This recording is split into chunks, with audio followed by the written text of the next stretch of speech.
जो आपका basic question है कि हमारे देश में ये ऑर्गेनिक है या इसे डेलिबरेटली किया जा रहा है, तो 100% डेलिबरेट है, क्योंकि इतने बड़े लेवल पे जब आप समाज के एक वर्ग को दूसरे से लड़ाते हो तो ऑर्गेनिक नहीं होता। फॉर एग्जाम्पल, आप किसी भी टोटलिटेरियन आइडियोलॉजी को देख लीजिए, नाजिज्म, फासिज्म, इस्लाम, क्रिश्चियनिटी, कम्युनिज्म, उनका बेसिक प्रिंसिपल क्या है, प्रीमाइस क्या है? अस वर्सेस देम, हम हैं और अदर है। तो इसे मैन्युफैक्चर करना पड़ता है, इसे इंजीनियर करना पड़ता है। आपको बोलना पड़ता है कि एक हायर अथॉरिटी है, उसने कहा है। वो हायर अथॉरिटी कोई अल्लाह हो सकता है, कोई जीसस हो सकता है, कोई कार्ल मार्क्स हो सकता है। तो हर जगह में एक हायर अथॉरिटी है, उसने ये बताया है कि तुम एक ग्रुप हो, you are the in group, और वो वाले आउट ग्रुप हैं। कि जैसे ही बच्चा बाहर निकलता है, स्कूल में जाता है, तो स्कूल बच्चे को अपने घर से तोड़ना शुरू कर देता है। स्वामी विवेकानंद का एक बड़ा सुंदर स्टेटमेंट है कि वो अंग्रेजों को बोल रहे थे कि तुमने कैसा कैसा एजुकेशन सिस्टम डाला है कि जब हमारा बच्चा स्कूल में जाता है तो पहली चीज उसे सिखाई जाती है कि तेरा बाप बेवकूफ है, और दूसरी सिखाई जाती है कि तेरा दादा बेवकूफ है। तो उन्होंने घर वाले स्ट्रक्चर से तोड़ दिया और बाहर का इतना सारा इंफॉर्मेशन फीड कर दिया कि हम उसी में बह गए, और ये वो एज अ लेगेसी हमें छोड़ के गए कि हम ऑलरेडी कॉलोनाइज हो चुके थे जब वो गए हैं, मेंटली कॉलोनाइज हो चुके थे। और इसमें फिर आप कितनी भी लेयर्स जोड़ सकते हैं कि हम एक डिबॉच्ड सोसाइटी थे जिसमें कोई साइंटिफिक एक्यूमेन नहीं था और हम हमेशा से गरीब थे। ये इस तरह के कई नैरेटिव वो छोड़ के गए यहाँ पर। ये इंडियन पॉलिटिक्स में ये जो सोशल हार्मनी का कॉन्सेप्ट है, क्योंकि वो चाहते ही नहीं ना इन द एंड की ये हो, उनको तो फिर वोट बैंक पॉलिटिक्स नहीं चलेगी, तो पूरा तो फिर कहाँ क्या सॉल्यूशन है? देखिए, एक तो डेमोक्रेसी की अपनी कमियां होती हैं जो आपने बिल्कुल राइटली पॉइंट आउट किया, जहां पर कोई भी ऐसा ग्रुप जो अपनी वोट की पावर को यूज करना चाहेगा वो आपको ब्लैकमेल करके अपने अकॉर्डिंग चलवा सकता है। ये हमने यूरोप में होते हुए देखा। आज यूरोप बिल्कुल डिसइंटीग्रेशन के वर्ज पे है, सारे का सारा इस्लामिक टेक ओवर होता जा रहा है, क्योंकि जो पॉलिटिशियन होता है वो अपनी वोट्स के लिए उन्हें कंसोलिडेट करने की कोशिश कर रहा है। तो डेमोक्रेसी में फ्लॉ तो है, इसमें तो कोई डिनाइल है ही नहीं। अब उसका सोल्यूशन क्या है कि मोनार्की लाई जाए। अभी लोग उसके बारे में बात ही नहीं करेंगे। ये कहानी शुरू होती है लगभग 10-15 साल पहले। एक फिजिक्स के टीचर शाम को घर पर बैठकर अपने घर के बच्चों को स्कूल की हिस्ट्री की बुक से इतिहास पढ़ाने लगते हैं, पर जैसे जैसे वो पन्ने पलटते हैं उन्हें महसूस होता है कि ये बुक्स तथ्य कम और कहानी ज्यादा सुना रही हैं। उन्हीं बुक्स में उन्हें एक बात लिखी मिलती है कि हिंदू भी गौ मांस खाते थे। जब वो इस दावे का सोर्स जानने के लिए एनसीईआरटी को आरटीआई डालते हैं तो जवाब मिलता है सोर्स पता नहीं।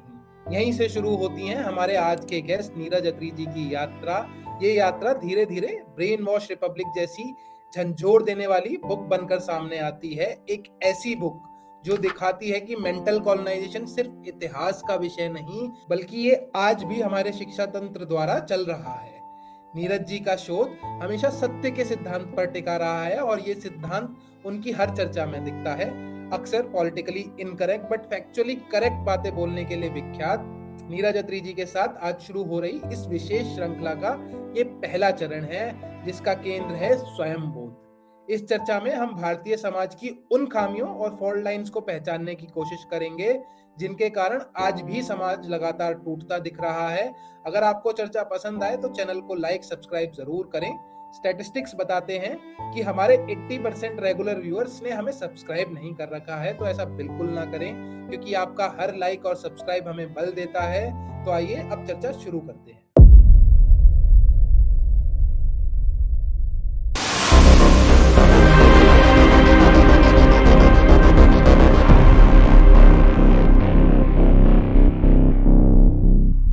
नमस्ते sir, thank you for joining us today.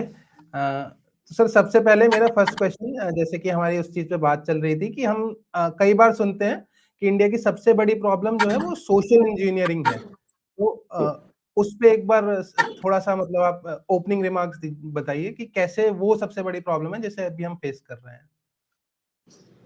Okay, social engineering को अगर आपको समझना है तो हमें बेसिक ह्यूमन नेचर समझ लेनी चाहिए। एक ना मेरी अपनी टर्म है शहीद सिंड्रोम, कि हर आदमी को बड़ा अच्छा लगता है ये सुनना कि उसके जीवन में जो प्रॉब्लम्स हैं वो उसके कारण नहीं है, किसी और के कारण है। करेक्ट।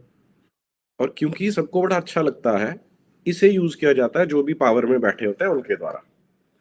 अब इसका टेम्पलेट कैसे काम करता है कि जो व्यक्ति या तो अथॉरिटी की पोजीशन में बैठा है या जिस पे आप ट्रस्ट करते हैं, वो आपको इस शहीद सिंड्रोम में लेके जाता है।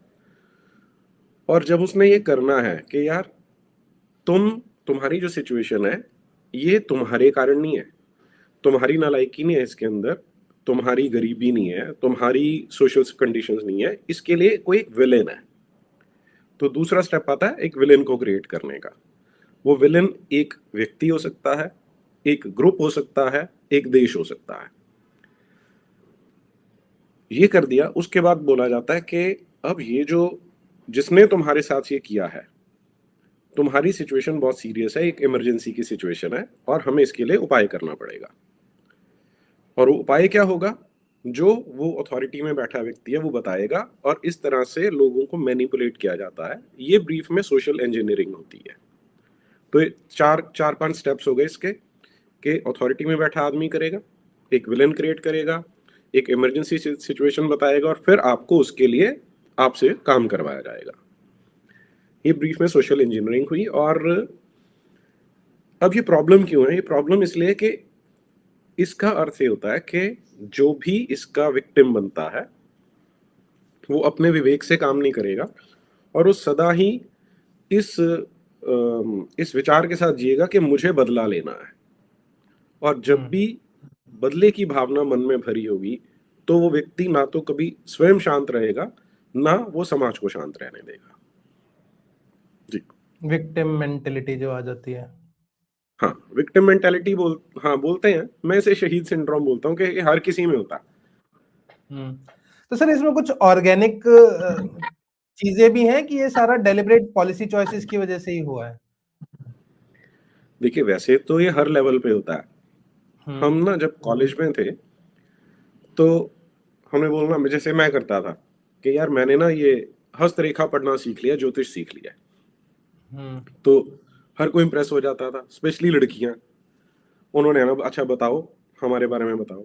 तो मेरा एक बड़ा फेवरेट डायलॉग होता था कि तू लोगों के लिए जितना करता है ना या करती है, उतना तुझे रिवॉर्ड नहीं मिलता।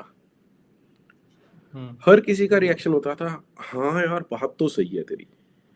ये मैं 100% बता रहा हूं आपको कि 100% लोगों का रिएक्शन होता था कि हाँ यार तुम्हारी बात तो सही है। तो मैं एक एस्टैब्लिश ज्योतिषी बन जाता था जिसे कुछ भी नहीं पता था। मैं इस पे कभी विश्वास ही नहीं करता पामिस्ट्री पे। ठीक, तो इसका मतलब क्या हुआ कि लोग पहले से इस तरह से ट्यून्ड होते हैं। जो अब कोई चालाक व्यक्ति है, हम तो मजाक में करते थे, लेकिन जब कोई पावर में बैठा व्यक्ति है, जैसे पावर में रहना है, उसने ये यूज करना है, तो उसके लिए बड़ा आसान मैनिपुलेटिव टूल है जो ह्यूमन नेचर से ही जुड़ा हुआ है। जो आपका बेसिक क्वेश्चन है कि हमारे देश में ये ऑर्गेनिक है या इसे डेलिबरेटली किया जा रहा है, तो 100% डेलिबरेट है, क्योंकि इतने बड़े लेवल पे जब आप समाज के एक वर्ग को दूसरे से लड़ाते हो तो ऑर्गेनिक नहीं होता। फॉर एग्जाम्पल, आप किसी भी टोटलिटेरियन आइडियोलॉजी को देख लीजिए, नाजिज्म, फासिज्म, इस्लाम, क्रिश्चियनिटी, कम्युनिज्म, उनका बेसिक प्रिंसिपल क्या है, प्रीमाइस क्या है? Us versus them. करेक्ट। हम हैं और अदर है। तो इसे मैन्युफैक्चर करना पड़ता है, इसे इंजीनियर करना पड़ता है। आपको बोलना पड़ता है कि एक हायर अथॉरिटी है, उसने कहा है। वो हायर अथॉरिटी कोई अल्लाह हो सकता है, कोई जीसस हो सकता है, कोई कार्ल मार्क्स हो सकता है। तो हर जगह में एक हायर अथॉरिटी है, उसने ये बताया है कि तुम एक ग्रुप हो, you are the in group, और वो वाले आउट ग्रुप हैं। और फिर इसे, अच्छा अब ये लोग इजीली मानेंगे नहीं, क्योंकि लोगों में बेसिक सेंस तो होती है। अगर आप मोहम्मद का एग्जाम्पल ले लें तो उसकी बात को किसी ने इजीली नहीं एक्सेप्ट किया। 12-13 साल वो भटकता रहा कि मैं पैगंबर हूं। तो people could see through his design कि यार ये हमें बुद्धू बना रहा है। लेकिन जैसे उसके पास पावर आ गई है, उसने पीटना शुरू कर दिया कि या तो मानोगे या गला काटूंगा। करेक्ट। है ना? अगर ऑर्गेनिक होता फिर तो वैसे ही मान जाते लोग, लेकिन क्योंकि ऑर्गेनिक नहीं था, इसीलिए उसे तलवार का सहारा लेना पड़ा मनवाने के लिए कि मैं पैगंबर हूं और अल्लाह एग्जिस्ट करता है और तुम्हें उसके अकॉर्डिंग चलना है। तो इट इज नॉट ऑर्गेनिक। जो भी हो रहा है 1% भी ऑर्गेनिक नहीं है इसमें। सर कई लोग, जैसे आपसे भी मैंने कहीं ना कहीं शायद सुना ही है आपकी वीडियोस में, कि ये कहा जाता है ना कि 1947 में ब्रिटिश तो चले गए, लेकिन वो अपना ये नैरेटिव छोड़ गए जिसके हम आज तक भी शिकार हैं। यही वाला हम्म, नैरेटिव जिसमें अस वर्सेस देम कर दिया गया। तो वो क्या नैरेटिव था? पहले एक बार उस पे प्लीज थोड़ा सा हाईलाइट करिए कि वो क्या नैरेटिव था जो आज तक भी चला आ रहा है, जो ब्रिटिश छोड़ के गए थे 1947 में या उससे पहले जो उन्होंने बनाया था। और हम ये नहीं कह सकते कि कोई एक नैरेटिव छोड़ के गए थे, अलग अलग लेयर्स हैं वो कई तो, सारे। करेक्ट। हम्म। है ना। पहली लेयर के जो हमारी हिस्ट्री रही है इस्लाम के इन्वेजन्स की, that was all very peaceful, सारा कुछ बहुत रोजी था। हम्म। एक लेयर वो ये छोड़ के गए। दूसरी लेयर वो ये छोड़ के गए कि जब ब्रिटिशर्स आए थे तो हम बड़ा डिग्रेडेड समाज था, जात पात में बटा हुआ था, हम अपनी महिलाओं को जला देते थे, वी वर टोटल बारबेरियंस, और उन्होंने आके हमें सिविलाइज किया। हम्म। तीस और इसमें फिर आप कितनी भी लेयर्स जोड़ सकते हैं कि हम एक डिबॉच्ड सोसाइटी थे जिसमें कोई साइंटिफिक एक्यूमेन नहीं था, और हम हमेशा से गरीब थे। ये इस तरह के कई नैरेटिव वो छोड़ के गए यहाँ पर। और आपका सेकंड पार्ट क्या था क्वेश्चन का? कि वही ये नैरेटिव क्या था, यही यही था मेन क्वेश्चन कि तो मोटा 1947 मोटा के बाद। हाँ। मोटा मोटा तो यही नैरेटिव वो छोड़ के गए यहाँ पर। ठीक है, बट कहीं ना कहीं ये जो ये भी बातें तो होती हैं कि जैसे एक्सप्लॉइटेशन जो हुआ वो तो रियल ब्रिटिश नहीं करा था, उनके लिए तो कोई डिफरेंशिएशन था नहीं। अब वो तो ये नहीं देखते थे ना कि ब्राह्मण है कि बनिया है कि फलाना कास्ट है कि ये वाली जाति है। उनके लिए तो हम्म, सब ये सैवेज इंडियंस थे, सबको उन्हें एक्सप्लॉइट करना था। तो हम्म, वो इतनी सक्सेसफुली ये कर कैसे पाए कि जो एक्सप्लॉइटेशन उन्होंने किया उसका ब्लेम वो इंडिया की नेटिव कम्युनिटी पे डाल गए कहीं ना कहीं। यही तो हुआ ना, अगर मैं सही समझ पा रहा हूँ तो। उन्होंने हम्म, कहा कि नहीं, जो तुम्हारा ये एक्सप्लॉइटेशन हुआ है ये ब्राह्मणों ने 100 साल से हजार सालों से किया है, हम्म, इसलिए ये हो रहा है। हमने कुछ नहीं किया, हमने तुम्हें नहीं लूटा, हमने तुम्हारे धंधे नहीं बंद करे हैं। तो हम्म। वो ऐसा ही हुआ ना कहीं ना कहीं। हाँ हाँ, हाँ। बिल्कुल ऐसा ही हुआ। और अब आपका क्वेश्चन है कि वो कैसे एस्टेब्लिश करने में सफल हो गए, है ना। राइट। देखिए, वो संख्या में कम थे, एक ज्यादा बड़ी संख्या को कंट्रोल कर रहे थे, तो इसके लिए उनके पास पूरे संसार भर का एक्सपीरियंस था जब वो भारत में कब्जा कर रहे थे। हम्म। उन्होंने एक सेंट्रलाइज्ड स्ट्रक्चर बनाया हुआ था जो चर्च से ही उन्होंने सीखा था। आप अगर यूरोप की हिस्ट्री देखें पिछले 1500 साल की, जो सबसे डार्क पीरियड रहा है उनका, तो चर्च एक सेंटर की तरह एक्ट करता था। टॉप डाउन हियरार्की थी कि ऊपर से कमांड आएगी और नीचे तक वो परकोलेट होगी। ये सेंट्रलाइज्ड स्ट्रक्चर का फायदा क्या होता है? दो चीजें होती हैं इसमें। एक तो बहुत बड़ी ब्यूरोक्रेसी चाहिए होती है इसे चलाने के लिए, और ब्यूरोक्रेसी जब चलाती है तो हर चीज को क्लासिफाई करती है। बिना क्लासिफाई किए ब्यूरोक्रेसी इनफेक्टिव हो जाती है। तो यही काम उन्होंने किया। और सेंट्रलाइज्ड होने का और ब्यूरोक्रेसी होने का फायदा क्या होता है कि अब जो नैरेटिव चलेगा, अब जो डिस्कोर्स चलेगा, वो सेंट्रली कंट्रोल्ड है। जो सत्ता में बैठा व्यक्ति बोलेगा उसी को माना जाना है। और दूसरा जो इसका कंपोनेंट है वो है कि एक आम ह्यूमन बीइंग के पास जो उसकी परसेप्शन बनती है, जो उसकी मान्यता होती है, जो उसकी धारणाएं होती हैं, वो कैसे बनती हैं। तीन मेजर सोर्स होते हैं उसके। एक, उसके अपने घर में से अपने आसपास लोगों को देख के बनती हैं। हम्म। दूसरा, जो एजुकेशन सिस्टम है वहां से बनती हैं कि जो उसे पढ़ाया जा रहा है उससे बनेंगी। और तीसरा होता है कि घर से बाहर निकल के जो समाज में एनवायरनमेंट है उससे बनेंगी। ब्रिटिशर्स को फायदा क्या हुआ? 20s 30s 40s में दो बड़ी बड़ी चीजें हो रही थी, रेडियो और television. Right. Gutenberg Gutenberg press पहले आ चुकी थी, मैगजीन्स छप रही थी, न्यूज़पेपर आ रहे थे। वो सेंट्रलाइज नहीं थे, वो डिसेंट्रलाइज स्ट्रक्चर था जिसमें लोग, भारत के लोग काम कर रहे थे। जैसे ही रेडियो टेलीविजन आया, उन्होंने ऐसी पावर दे दी ब्रिटिशर्स को जो पहले अनइमेजिनेबल थी। अब उन्होंने एक रेडियो सेंटर में बैठ के न्यूज देनी है, एक टीवी सेंटर पे बैठ के न्यूज परकुलेट करनी है। उसका कंट्रोल सिर्फ उन्हीं के पास है। उसका कंट्रोल आम आदमी के हाथ में है ही नहीं। तो this is one way discourse. अब दोनों चीजों को आप क्लब कर लीजिए कि जैसे ही बच्चा घर से बाहर निकल रहा है ना, पहले तो घर के अंदर ही जो माँ बाप हैं वो जो समाचार सुन रहे हैं रेडियो लगा के, उसी का इफेक्ट बच्चे पे पड़ने वाला है। बाहर निकल रहे हैं, स्कूल जा रहे हैं, तो वहां पर जो एजुकेशन सिस्टम है वो उन्होंने कंट्रोल कर लिया है। इन दो जगह ने माइंडसेट को चेंज करना शुरू कर दिया। डिस्कोर्स और नैरेटिव उनका हो गया, लेकिन प्रोटेक्टिव लेयर क्या थी कि अभी भी जो समाज का स्ट्रक्चर था, जो बाप दादा का विजडम था, वो बच्चे को मिल रहा था। लेकिन वो एक दो जनरेशन में डाइल्यूट होना शुरू हो जाता है, क्योंकि जैसे ही बच्चा बाहर निकलता है, स्कूल में जाता है, तो स्कूल बच्चे को अपने घर से तोड़ना शुरू कर देता है। राइट। स्वामी विवेकानंद का एक बड़ा सुंदर स्टेटमेंट है कि वो अंग्रेजों को बोल रहे थे कि तुमने कैसा कैसा एजुकेशन सिस्टम डाला है कि जब हमारा बच्चा स्कूल में जाता है तो पहली चीज उसे सिखाई जाती है कि तेरा बाप बेवकूफ है, और दूसरी सिखाई जाती है कि तेरा दादा बेवकूफ है। तो उन्होंने घर वाले स्ट्रक्चर से तोड़ दिया और बाहर का इतना सारा इंफॉर्मेशन फीड कर दिया कि हम उसी में बह गए, और ये वो एज अ लेगेसी हमें छोड़ के गए कि हम ऑलरेडी कॉलोनाइज हो चुके थे जब वो गए हैं, मेंटली कॉलोनाइज हो चुके थे। पर सर ये इंडिपेंडेंस के बाद भी चलता रहा, इन्होंने डिसमेंटल तो कभी करा ही नहीं। तो ये क्या था, इंटेलेक्चुअल लेजीनेस थी उनकी, उनका पॉलिटिकल कन्वीनियंस था, या कुछ और कुछ भारी सा कैलकुलेशन था कि उन्हें लग रहा था यही करते रहेंगे तो हम पावर में रहेंगे? क्या रीजन था उनका? ओके, हमारी अब इसमें असल में तो जो आप रीजंस बोल रहे हो सबका ही कॉम्बिनेशन है इसमें। अच्छा। एक ना अनुज धार हैं जिन्होंने बहुत काम किया इस पे, सुभाष चंद्र बोस पे। उन्होंने सुभाष बड़ी चंद्र बोस। इंटरेस्टिंग बात बोली। हाँ, उन्होंने बड़ी इंटरेस्टिंग बात बताई।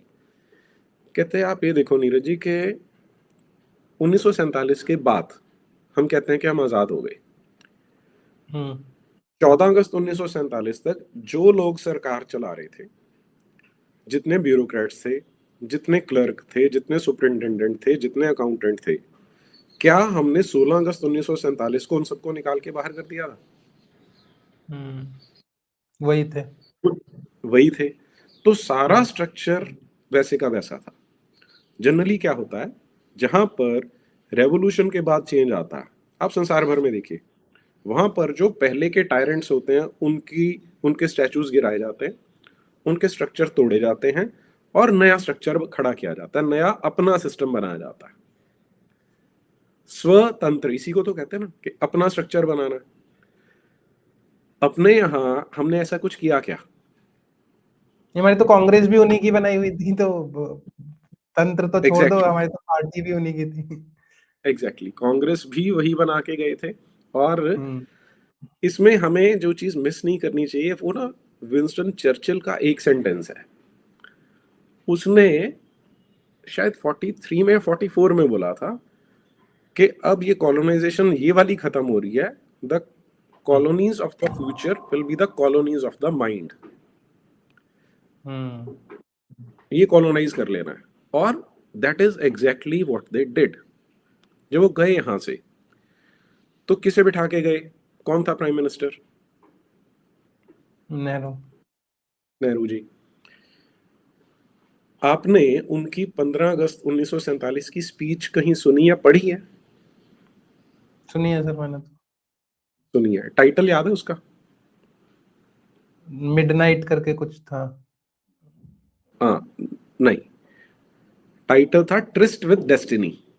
हाँ, destiny, destiny, right, tourist with destiny वाला, ठीक है। ये कंफ्यूजन हो जाता है कई बार। अब मैंने हजारों स्टूडेंट्स पढ़ाए हैं। जब मैंने इन चीजों को एनालाइज करना शुरू किया तो मेरा एक फेवरेट ट्रायल होता था, आप भी करके देखना आज के बाद। मैं बोर्ड पे लिखता था ट्रस्ट, TRYST, एक वर्ड लिखता था, और फिर मैं बच्चों से पूछता था कि बताओ इसका मीनिंग क्या है।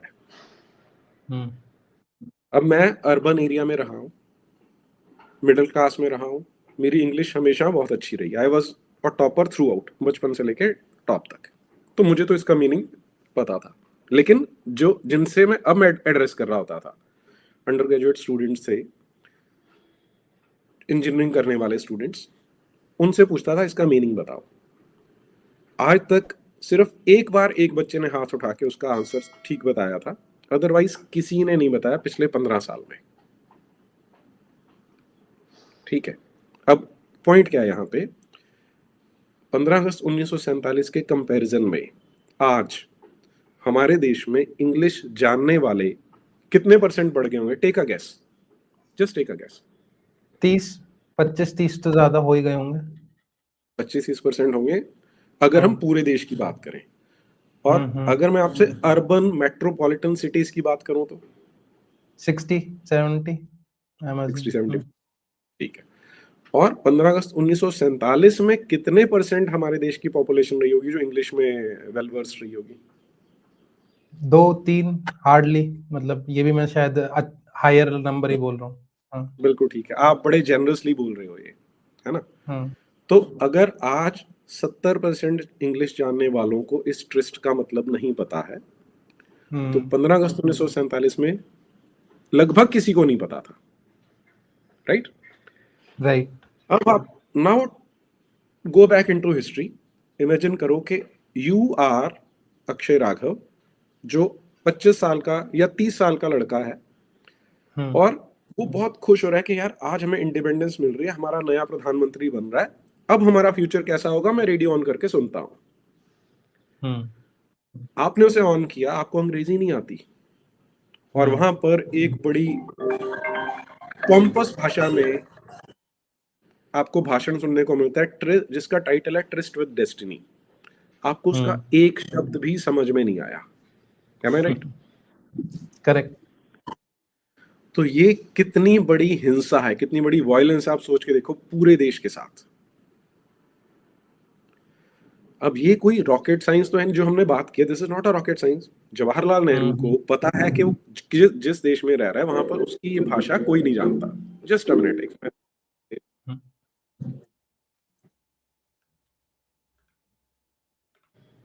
रिकॉर्डिंग में हूं मैं, रिकॉर्डिंग में हूं।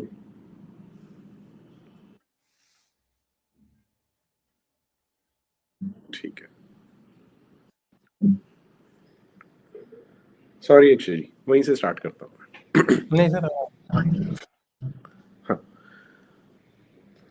तो उसे पता है कि किस तरह की ऑडियंस को वो एड्रेस कर रहा है, लेकिन वो फिर भी पूरी बेशर्मी से इंग्लिश में ही बोलेगा, क्योंकि वो जिन्होंने प्लांट किया है उसने उसी लेगेसी को आगे लेके जाना है।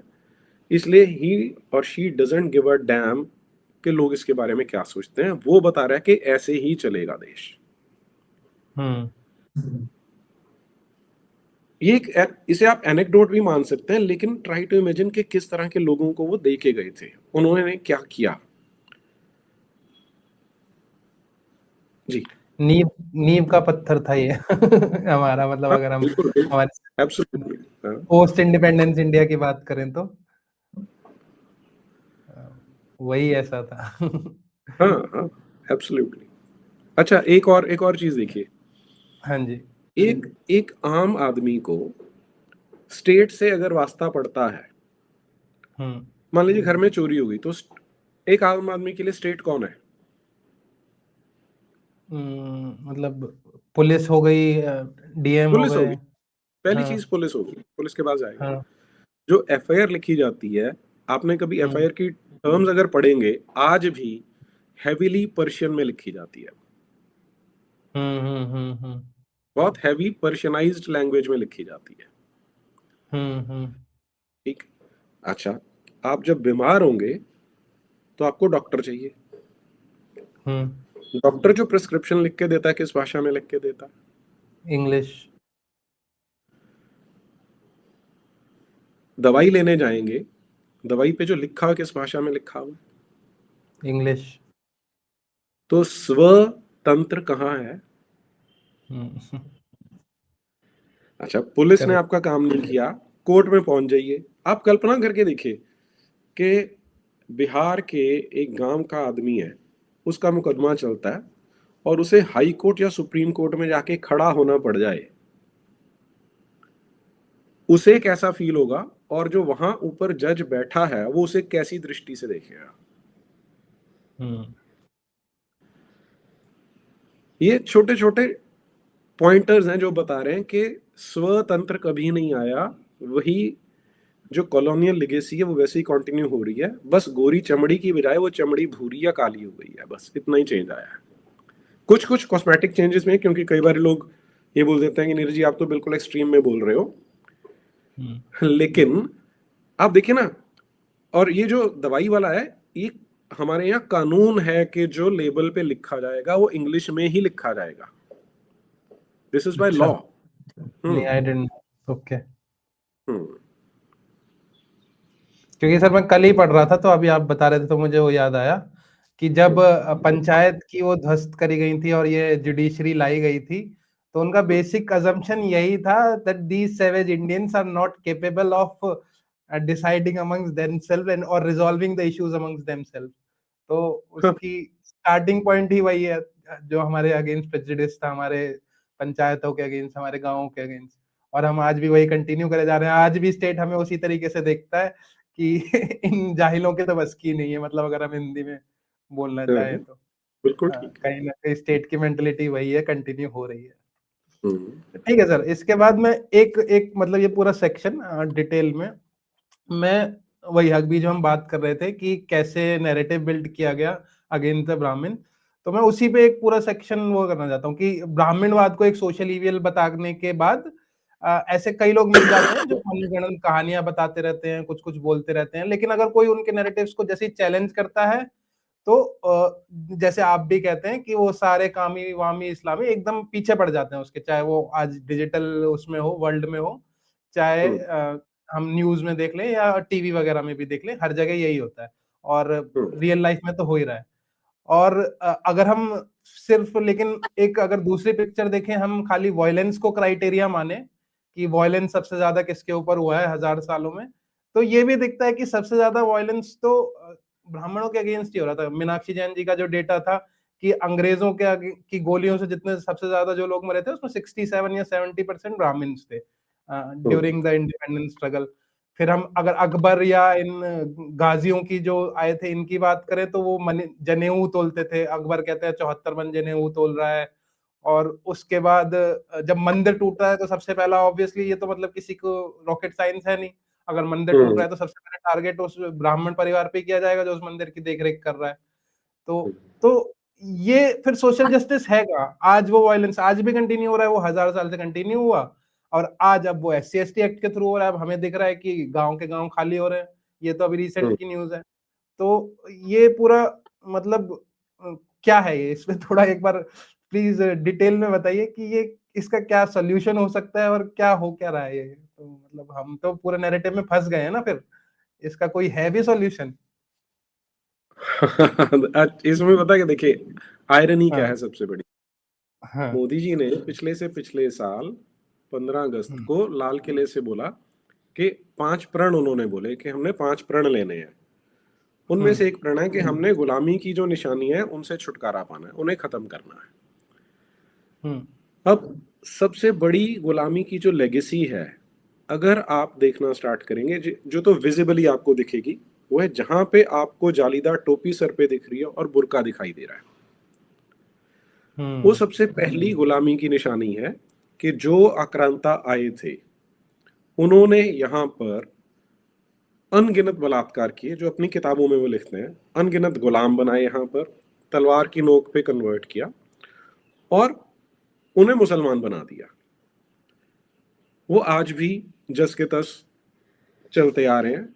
उन्हें हम गुलामी की निशानी मानते हुए डरते हैं। क्यों डरते हैं? जो आपने क्वेश्चन बोला, नैरेटिव की कहानी, सारा कुछ नैरेटिव से, सारा कुछ एजुकेशन से जुड़ेगा इसमें। जो हम ये जातिवाद की बात करते हैं, अब इसमें नैरेटिव की पावर कैसी होती है? मैं बहुत लंबे समय तक ये कह सकते हैं कि एथीस्ट रहा, लेफ्ट ओरिएंटेड रहा, कास्ट कॉन्शियसनेस नाम की तो कोई चीज थी नहीं, वो क्योंकि हम शहर में रह रहे थे। सबको तो ऐसे ही कभी करा जाता है। मैं भी कहीं ना कहीं वही एग्नोस्टिक एथिज्म की तरफ चले जाते हैं, फिर समझ में आता है कि इसमें भी तो कुछ मिल नहीं रहा है, दिस इज आल्सो यूजलेस। मैंने तो कभी नहीं, I was very comfortable with this. मैं उस नैरेटिव का क्योंकि विक्टिम था।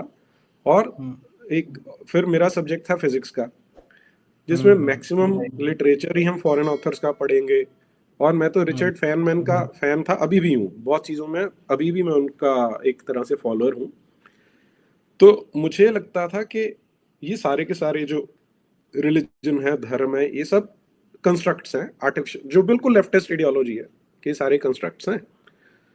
और I was of a very firm opinion कि जितना लिटरेचर है जो पढ़ना है, मैं बहुत वोरेशियस रीडर रहा हूँ अपनी बहुत लंबी एज तक। हर रात एक किताब पढ़ के सोना है मैंने, ये बहुत सालों तक लगातार रिकॉर्ड रहा मेरा। तो मेरा मानना ये था कि सारा कुछ वेस्ट से है जो अच्छा है, हमारे यहाँ तो बिल्कुल गंदगी भरी है। और हिंदी को तो मैं समझता था यार, हिंदी में भी कोई लिटरेचर हो सकता है कभी। This is what I used to think. अच्छा, मेरे मामा जी की बुक्स का बिजनेस है, सप्लाई का भी और पब्लिशिंग का भी।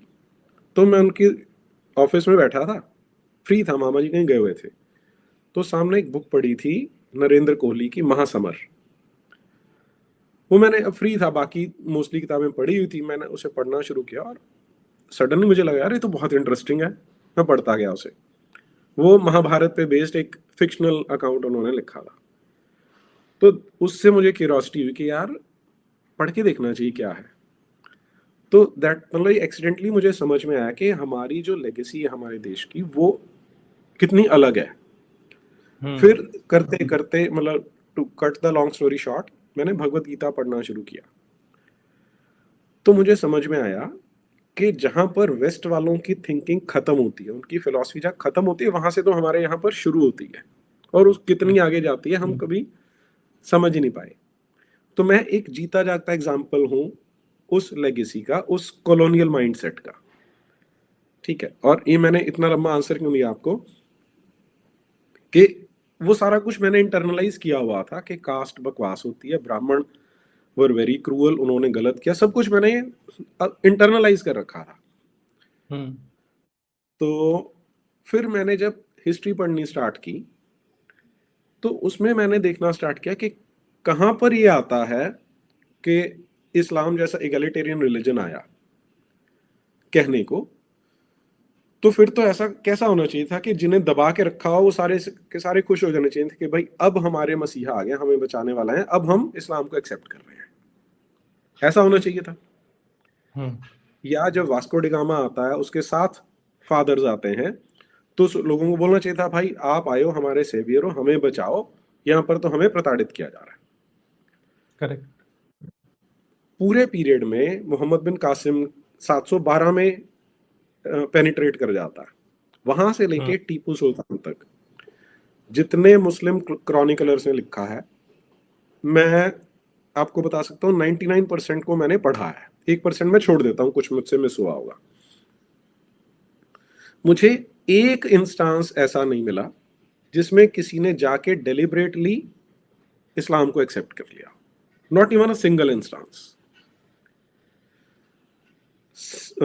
हजारों इंस्टांसेस सिर्फ क्या बता रहे हैं कि हमने मारना शुरू किया, हमने काटना शुरू किया, हमने फोर्सिबली कन्वर्ट किया, उनकी लड़कियां उठा के ले गए, जब हमने जिजिया लगाया तब ये कन्वर्ट होने शुरू हुए। तो सारी की सारी कहानी हमें ये दिखाई देती है। लेकिन जैसे ही क्रिश्चियंस आते हैं, उन्होंने बड़े सटल चेंजेस कर दिए। क्योंकि हम नैरेटिव की बात करें तो व्हाट दे डिड वाज, उन्होंने एजुकेशन सिस्टम बदल के हमें इस स्थिति तक पहुंचा दिया कि हमें वो पूरी हिस्ट्री से काट के अलग कर दिया।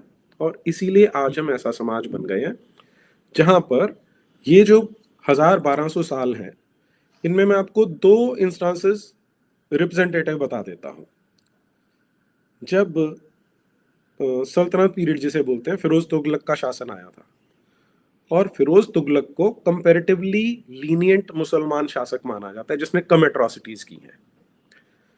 वो अपनी किताब में लिखता है, फुतुहात फिरोज शाही उसकी किताब है, उसमें लिखता है कि मुझे बताया गया कि फलां जगह पे एक ब्राह्मण रहता है, उसने अपने घर में एक मूर्ति बना रखी है, और एक दीवार, एक लकड़ी की वो है तख्ती है जिसपे उसने कई देवी देवताओं की फोटो बना रखी हैं। और वो लुके छिपे ढंग से वहां पर अपने ढंग से पूजा इबादत करते हैं, जिसमें हिंदू भी आ रहे हैं और मुसलमान भी आ रहे हैं। तो मैंने कोतवाल को भेजा, उसे पकड़ के लाया गया। अब आप इमेजिन करो कि जब बिल्कुल एडवर्स सर्कमस्टांसेस हैं, लोगों को जबरन मुसलमान बनाया जा रहा है, उस समय भी ब्राह्मण क्या काम कर रहा है कि वो धर्म को बचाने के लिए उन्हें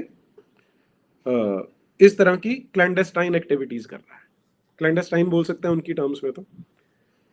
तो कोतवाल पकड़ के लेके जाता है, दरबार लगता है पूरा, उलामा बैठे हैं, सुल्तान बैठा है, और उसे बोला जाता है कि तूने ये सब किया?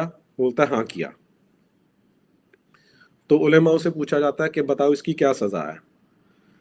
तो बोलते हैं कि ये तो सबसे बड़ा क्राइम है, शिर्क किया है इसने, तो सिर्फ एक ही इलाज है इसका कि या तो ये कलमा पढ़ ले या इसका सर काटा जाएगा। तो ब्राह्मण को ऑप्शन देते हैं, वो कहता नहीं, मैं तो अपना धर्म नहीं छोड़ूंगा। उसे वहीं पर, बहुत बड़े बड़े दरबार होते थे, सामने एक खंबा होता था, वहां पर ले जाके घास फूस इकट्ठा किया जाता है, घी लाया जाता है वहां पर उसे जलाने के लिए, उसे बांध के वहां पर जला देते हैं। दूसरा एग्जांपल देता हूं आपको। और ये मॉडरेट था? ये, हाँ, ये मॉडरेट राजा था फिरोज तुगलक जिसने ये काम किया था।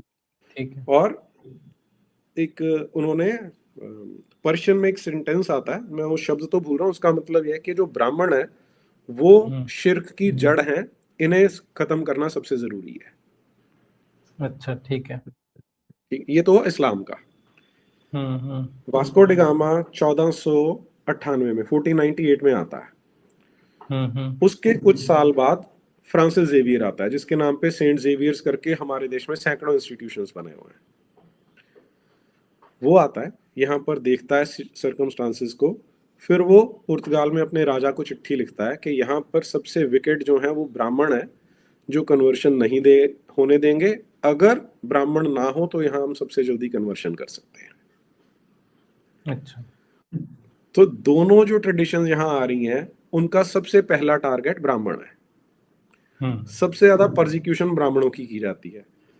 इसके बाद जब जेवियर ने बोला ये करना चाहिए, तो यहाँ पर इंक्विजिशन एस्टैब्लिश की गई, जिसमें कानून बने हुए हैं, कानून बनाए गए कि जहां तक पोर्चुगीज राजा का शासन है वहां पर कोई भी भट्ट और योगी, ब्राह्मणों को भट्ट बोलते थे वहां पे, ये यहाँ पर नहीं रहने, ये यहाँ रहने ही नहीं चाहिए। तो ये है हिस्ट्री में जो उनकी परसिक्यूशन है। मैं आपको ऐसे 100 एग्जांपल दे दूंगा। करेक्ट। सो जो रियल हिस्ट्री है वो ये बता रही है कि परसिक्यूशन सबका हुआ। उन्होंने तो कास्ट तो थी नहीं उनके लिए, तो सब या तो काफिर थे या इनफिडल थे, उन्होंने तो सबको मारना था या कन्वर्ट करना था, यही वो कर रहे थे। और क्योंकि जो क्षत्रिय था वो लड़ता था उनसे, फर्स्ट लाइन ऑफ डिफेंस वो होता था, वो हारता था तब वो मंदिर में पहुंचते थे, तो दूसरा लाइन ऑफ डिफेंस वहां पे ब्राह्मण होता था, जो इंटेलेक्चुअल लाइन ऑफ डिफेंस होता था, फिर वो उसे खत्म करने की कोशिश करते थे। तो ये दोनों ने, जिन्होंने सबसे ज्यादा सफर किया है, अंग्रेजों ने एजुकेशन सिस्टम ये बना दिया कि उन्हीं को ऑपरेसर बता दिया कि इन्होंने आप सबका शोषण किया, दमन तो बाइनरी, हाँ, दमन शोषण किया, बाइनरी क्रिएट कर दी और अपने आप को बचा के विलेन कोई और खड़ा कर दिया। और इसके तो अब एग्जाम्पल भी हैं क्लियर ना, कि कैसे ध्वस्त किया था अंग्रेजों ने, कैसी सारी कम्युनिटीज गर्त में जाती चली गई बाकी की। हाँ, वो तब तो भी देखिए, एक स्टडी की गई पिछले 2000 साल की, economic history of India, economic history of the world. Angus medicine है उसके जो लेखक हैं, मिल जाएगी आपको सोशल मीडिया से, इंटरनेट पे मिल जाएगी।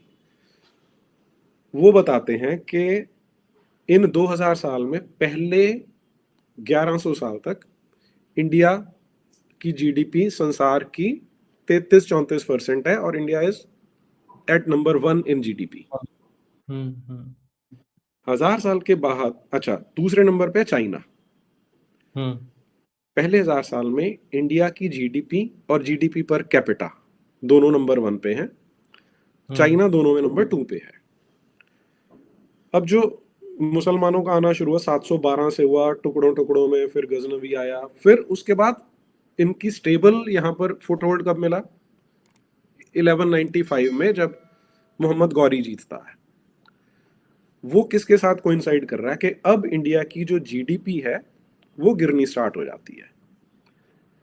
गिरते गिरते 1000 से लेके 1600 के बीच में अब वो 33% से कम होकर 25% तक आ जाती है।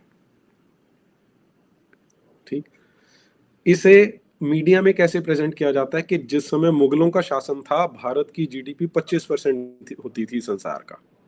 1/4। हाँ, ये नहीं बताते कि 33 से 25% डिक्लाइन हो गई वो। पॉइंट नंबर 1, ठीक है। अच्छा, लेकिन अभी हो क्या रहा था कि जीडीपी तो अभी भी है, लेकिन जो ये मुसलमान शासक थे, लोगों से लूट लूट के अपने खजाने भरते जा रहे थे वो। तो राइट। प्रैक्टिकली दौलत है तो वही, जीडीपी कम तो हो रही है क्योंकि जो बाहर का ट्रेड है, क्योंकि वो कम हो रहा है, इसलिए जीडीपी श्रिंक कर रही है। पर टेक्निकली सेइंग काफी सारा पैसा अभी भी देश के अंदर है, हालांकि वो मुसलमानों शासकों के कब्जे में आ गया है। आफ्टर दिस, जैसे ही यूरोपियंस ट्रेडिंग शुरू करते हैं और कब्जा करना शुरू करते हैं, पॉकेट्स पे धीरे धीरे बढ़ना स्टार्ट करते हैं, अब जीडीपी बड़े ड्रास्टिकली गिरनी शुरू होती है 25% से। बाय द टाइम 1947 आता है 2.5% रह जाती है, क्योंकि अब वो ड्रेन कर रहे हैं, बाहर निकाल के लेके जा रहे हैं, वो शिप्स में भरते हैं सोना और यहां से ले जाते हैं। तो this is how the GDP was changing. वो मतलब तब भी हमें ये नैरेटिव को हम काउंटर नहीं कर पा रहे हैं, दैट इज द चैलेंज। शायद क्योंकि स्टेट से हमें सपोर्ट नहीं है, कहीं ना कहीं वो वाली स्टेट बात से है ना। सपोर्ट नहीं है, नहीं, अनफॉर्चुनेटली स्टेट ही कॉलोनाइज्ड है, आज तक कॉलोनाइज्ड है। ये जो हम आपने जो बात जहां से शुरू की थी कि यूजीसी रेगुलेशंस अब जो लेके आए हैं, वो उसी कॉलोनाइज्ड माइंडसेट का, उसी कॉलोनाइज्ड आउटपुट है। नैरेटिव का आउटकम है कि वो हम्म। बाहर ही नहीं आ पा रहे हैं उससे। और सबसे बड़ी मार कहाँ पड़ती है? आपके कॉन्फिडेंस पे मार पड़ती है। अब जो बातें मैं बोल रहा हूँ, क्या होगा, आप जब इसे अपलोड करेंगे, कोई बोलेगा ये तो जातिवादी बातें करते हैं, ये तो ब्राह्मणवाद की बातें करते हैं। चार पांच पांच वर्ड्स हैं जो फैक्ट्स पे बात नहीं करेंगे, जो बोला जा रहा है उस पे बात नहीं करेंगे, लेकिन वो जो 3-4 शब्द हैं उन पे बात कर सकते हैं कि नहीं, हमें ऐसी बात नहीं करनी है, क्योंकि कॉन्फिडेंस खत्म हो चुका है। आप फैक्ट्स भी रखते हैं तो भी लोग डरते हैं कि यार कहीं हम पे ये लेबल ना लग जाए कि हम कास्टिस्ट हैं या हम जातिवादी हैं। ये आज की स्टेट की प्रॉब्लम है। वो भी इसलिए उनमें साहस ही नहीं होता बोलने का ये बातें। आपस में लोगों को दुश्मन बना दिया गया है। अब ब्राह्मणवाद की हमने बात करी, अब अगर हम क्षत्रियों की भी बात करें तो उनके अगेंस्ट भी उसी तरह के प्रेजुडिस चल रहे हैं ना सोसाइटी में। वही ब्रिटिश प्लांट करके चले गए कि इन लोगों ने तुम्हारे राजा चुरा लिए। तो सब आजकल इतिहास के लेके भी बहुत सारे कॉन्फ्लिक्ट चलते रहते हैं कि तुमने ये राजा चुरा लिया, तुमने वो राजा चुरा लिया, तुमने कभी किसी को आगे नहीं बढ़ने दिया। खैर सर छोड़िए, वो फिर चलता जाएगा। हाँ। तो हाँ। तो सर अब वही अगेन हम दोबारा इंडियन स्टेट पे ही आते हैं कि एक तरीके से तो कहते हैं कि कॉन्स्टिट्यूशन इक्वालिटी के लिए है, राइट। और पर वही कॉन्स्टिट्यूशन सारे स्टेट्स को, सारे सॉरी सिटीजन्स को परमानेंटली क्लासिफाई कर देता है on the basis of their caste जो कि अगेन फॉरेन कॉन्सेप्ट है, इंडियन कॉन्सेप्ट तो है नहीं। सब किसी को जनरल बना दिया, किसी को एससी बना दिया, किसी को एसटी, फिर बाद में ओबीसी ले आए, तो वो परमानेंटली क्लासिफाई हो गए हैं। तो फिर ये हम कह कैसे रहे हैं कि they are fighting caste, they are तो administrating caste, they are applying caste, they are बढ़ावा दे रहे हैं उसको, वो तो कास्ट को। फिर ये पॉइंट आए कहां से कि they are fighting caste? They are not fighting caste at all. देखिए, हम बचपन में जब स्कूल में पढ़ रहे होते हैं तो हमें बड़े लच्छेदार शब्दों में बताया जाता है कि हमारा एक कॉन्स्टिट्यूशन है जिसके लिए कमेटी बैठी, हमने कुछ लिया अमेरिका से, कुछ लिया फ्रांस से, कुछ लिया इनसे, और सबके बेस्ट एलिमेंट्स डाल के हमने कॉन्स्टिट्यूशन बना दिया। इस तरह की पट्टी सबको बचपन में पढ़ाई जाती है। राइट। ये तो अगर हम अपनी एनालिटिकल एबिलिटी लगाएं, थोड़ा सा एनालिसिस करने बैठते हैं ना, तब समझ में आता है कि यार ये तो नॉनसेंस है, कि ओरिजिनल थिंकिंग कोई थी ही नहीं। इधर से कुछ कॉपी किया, यहाँ पेस्ट कर दिया, इधर से कॉपी किया, यहाँ पेस्ट कर दिया, उसे गर्व से बताया जा रहा है। पहला पॉइंट।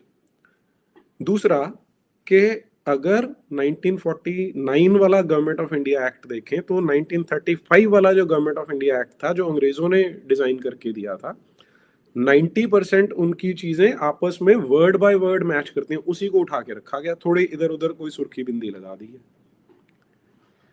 तीसरी चीज, कॉन्स्टिट्यूशन इस सभ्यता को का सबसे बड़ा दुश्मन है। वो इस ढंग से बनाया गया कि एक जगह पे तो बोलेगा कि ऑल आर इक्वल, दूसरी जगह से वही राइट छीन के किसी और को पकड़ा देगा। वही विरोधाभास है जो कहीं ना कहीं क्रिश्चियनिटी की बुक और इस्लाम की बुक्स में भी दिखते हैं कि एक जगह कुछ कह रहे हैं, वही विरोधाभास हमें कहीं ना कहीं कॉन्स्टिट्यूशन में भी दिखते हैं। बिल्कुल दिखते हैं, लेकिन लेकिन लेकिन इसमें एक डिफरेंस है। वो डिफरेंस क्या है कि जो अब्राहमिक किताबें हैं, वो तो जिन लोगों ने बनाई उनका आईक्यू लेवल किस तरह का था, वो आज हम उस पर डिस्कस नहीं करेंगे। तो वहां पर ऐसी कॉन्ट्राडिक्शंस आ गई, वो समझ में आता है कि किस लिए आई। लेकिन यहाँ तो कहने को 300 लोग बैठ के डिस्कशन कर रहे थे उस पर, कई साल तक डिस्कशन, तो उसमें कॉन्ट्राडिक्शंस कैसे आ सकती हैं? ये क्वेश्चन होना चाहिए ना, बिल्कुल नहीं आनी चाहिए। तो इसे मैं एरर नहीं बोलता, मैंने जो बुक भी लिखी है उसमें मैं बोलता हूँ कि एरर नहीं, ये डिजाइन के साथ है। और एग्जांपल मैं आपके साथ फिर से शेयर करता हूँ एक। सचिन बैटिंग कर रहा था, गावस्कर कमेंट्री दे रहे थे, तो स्टीव बकनर ने सचिन को नॉट आउट होते हुए भी आउट दे दिया।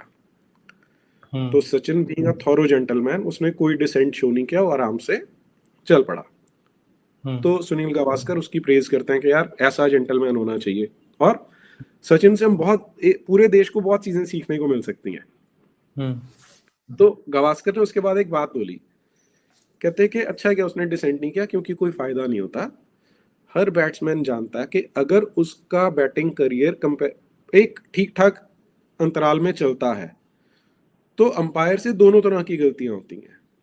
कि कई बार होगा आप आउट हैं, वो आपको नॉट आउट दे देगा, कभी नॉट आउट होगा तो आउट दे देगा, तो वो आपस में एक दूसरे को कैंसल आउट कर जाती हैं।